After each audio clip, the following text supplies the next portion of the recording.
शिवलिंग पर पैर रखने वाले एक शिव भक्त की कहानी। हिंदू धर्म में महादेव के एक से बढ़कर एक भक्तों का वर्णन मिलता है, किंतु उनमें से एक भक्त ऐसे भी थे जो किसी भी पूजा विधि को नहीं जानते थे। उन्होंने हर वो चीज की जो शास्त्र विरुद्ध है और जिसे पाप माना जाता है, किंतु फिर भी महादेव ने उन्हें दर्शन दिए। वे इस बात को सिद्ध करते हैं कि महादेव केवल अपने भक्त के भाव देखते हैं, पद्धति नहीं। उनका नाम था कनप्पा। इनके जन्म के विषय में कई कथाएं प्रचलित हैं। मूल रूप से ये एक तमिल भील परिवार में जन्मे। इनके पिता का नाम राजा नाग एवं माता का नाम उडुप्पा था। दक्षिण भारत, विशेष रूप से तमिलनाडु में इनकी बड़ी महत्ता है। ये उन 63 तमिल संतों में से एक हैं जिन्हें नैयार कहा जाता है। इनकी पत्नी का नाम नीला बताया गया है। ये एक व्याध थे जो शिकार कर अपना पालन पोषण करते थे। इनके जन्म के विषय में मान्यता है कि द्वापर युग में जब महादेव ने पांडुपुत्र अर्जुन की परीक्षा लेकर उन्हें पाशुपत्रास्त्र प्रदान किया, तब अर्जुन ने उनसे प्रार्थना की कि वे अगले जन्म में उनके महान भक्त बने। भगवान शंकर ने उन्हें ये आशीर्वाद दे दिया। कलयुग में अर्जुन भी कनप्पा के रूप में जन्मे और महादेव के अनन्य भक्त बने। एक बार कनप्पा आखेट करते करते बहुत दूर जंगल में निकल गए। वहां उन्हें एक अत्यंत ही प्राचीन और जीर्ण मंदिर दिखा। जब वे उस मंदिर के अंदर पहुंचे तो उन्हें एक दिव्य शिवलिंग के दर्शन हुए। उसके दर्शनों से ही कनप्पा के मन में शिव भक्ति का संचार हो गया। उन्होंने तुरंत ही उस मंदिर को साफ किया। उनके मन में उस शिवलिंग की पूजा करने का विचार आया, पर उन्हें शिव पूजा के बारे में कुछ पता नहीं था। तब उन्होंने सोचा कि महादेव को कुछ खाने और पीने को ही दे दिया जाए। ये सोचकर वे जंगल गए और एक सूकर का शिकार किया। उसे काट कर वे उसका मांस एक पत्तल में लेकर चले। दूसरे हाथ में उन्होंने एक पात्र में मधुमक्खियों के छत्ते से कुछ मधु इकट्ठा कर लिया। जल के लिए कोई और उपाय न दिखा तो उन्होंने अपने मुंह में ही जल भर लिया। वे वो सामान लेकर मंदिर आए तो देखा कि शिवलिंग पर कुछ सूखे पत्ते टूटकर गिर गए हैं। उन्होंने अपने पैर से शिवलिंग से पत्ते हटाए। मुख में रखे जल से कुल्ला कर उन्होंने महादेव का अभिषेक किया। फिर उन्हें भोग के रूप में मांस और शहद अर्पण किया। हालांकि उनका ये कृत्य उचित नहीं था और वो सारी वस्तुएं भी पूजा के लिए निषिद्ध थीं, लेकिन उनका मन पवित्र था। उन्होंने जो कुछ भी किया वो पूर्ण भक्ति भाव से किया और महादेव को केवल उसी भाव का मोह था।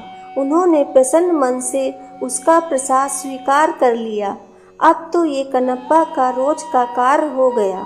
वो प्रतिदिन उसी प्रकार पैरों से पत्ते साफ कर मुंह के कुल्ले से शिवलिंग का अभिषेक कर उन्हें मांस और शहद अर्पण करने लगा।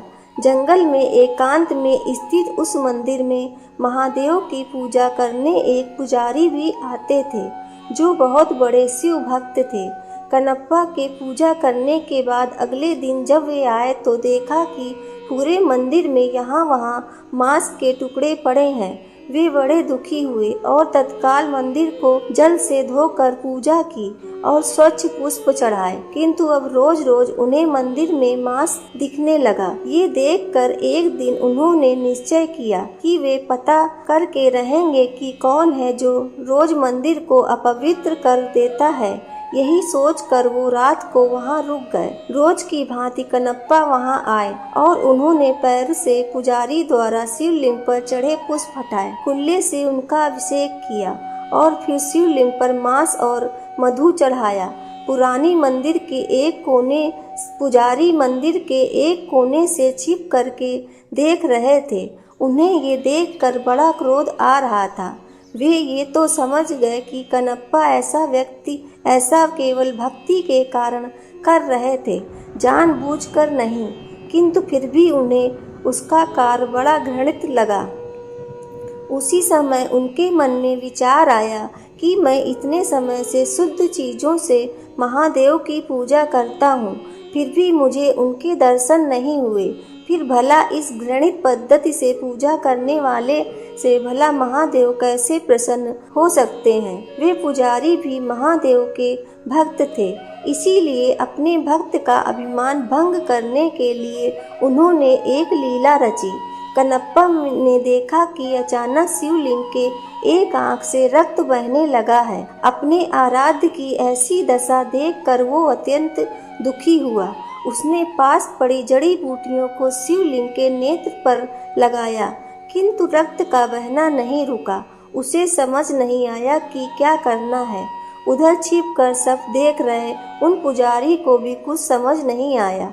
उन्हें लगा कि अवश्य ही कनप्पा के इस कृत्य से महादेव अप्रसन्न हो गए हैं और उनके नेत्रों से रक्त बह रहा है। उधर कनप्पा मारे दुख के रोने लगे। तभी उन्होंने सोचा कि यदि मैं अपनी एक आंख इस पर लगा दूं तो शायद रक्त का बहना रुक जाए। ये सोचकर उन्होंने अपने एक बाण से अपना एक आंख निकाला और शिवलिंग के नेत्र पर रख दिया। इससे रक्त बहना बंद हो गया। कनप्पा की प्रसन्नता का ठिकाना न रहा। तभी शिवलिंग के दूसरे नेत्र से रक्त निकलने लगा। अब तो कनप्पा को इसका उपचार मिल चुका था, इसलिए उसने अपने दूसरे नेत्र को भी निकालने का निश्चय किया। तब उसे ध्यान आया कि दूसरा नेत्र निकालने पर तो वो कुछ देख नहीं पाएगा, फिर वही स्थान पर नेत्र कैसे लगा पाएगा। ये सोचकर उसने अपने पैर का अंगूठा शिवलिंग के नेत्र पर रखा ताकि वो नेत्रहीन होकर भी अपने नेत्र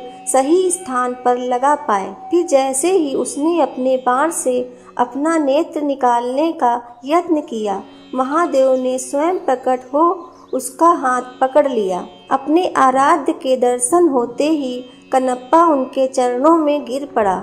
महादेव ने उसके दोनों नेत्र ठीक कर दिए। तब बाहर छिपकर सब देख रहे ब्राह्मण भी अंदर आकर महादेव के चरणों में गिर पड़े।